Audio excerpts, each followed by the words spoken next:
Sejak sepekan terakhir, harga kebutuhan pokok atau sembako di pasaran Kota Lok Sumawe melambung tinggi.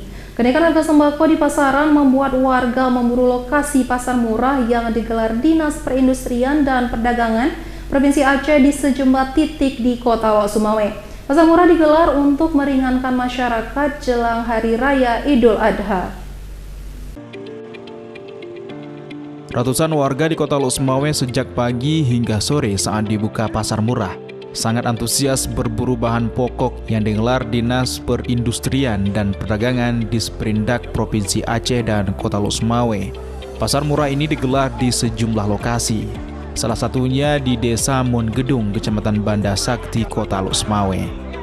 Untuk harga beras ukuran 10 kg dijual seharga Rp85.000. Gula pasir ukuran 2 kg Rp24.000, minyak goreng premium ukuran 2 liter Rp41.000, tepung terigu ukuran 1 kg Rp10.000, dan telur ayam Rp43.000 per papan.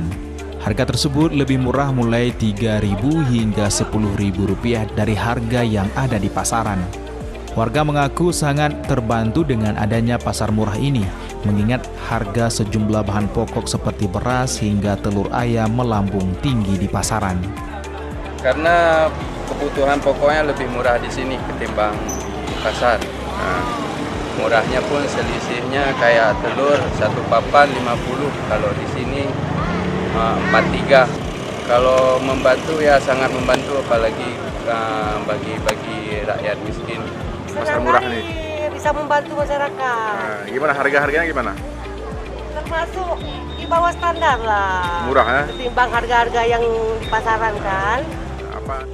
Warga berharap agar pemerintah rutin mengadakan kegiatan tersebut untuk meringankan beban ekonomi masyarakat.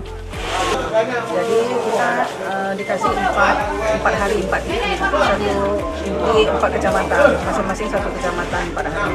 Komoditinya ada beras, gula, telur, minyak goreng, minyak makan, tepung terigu. Kebutuhan pokok yang disediakan dalam pasar murah ini yaitu beras sebanyak 6.000 kg, gula 8.350 kg, minyak goreng 8.800 liter, tepung terigu 1 ton, dan telur ayam sebanyak 30.200 butir. Dari Kota Lok Sumawe, Armia Jamil Ayus melaporkan.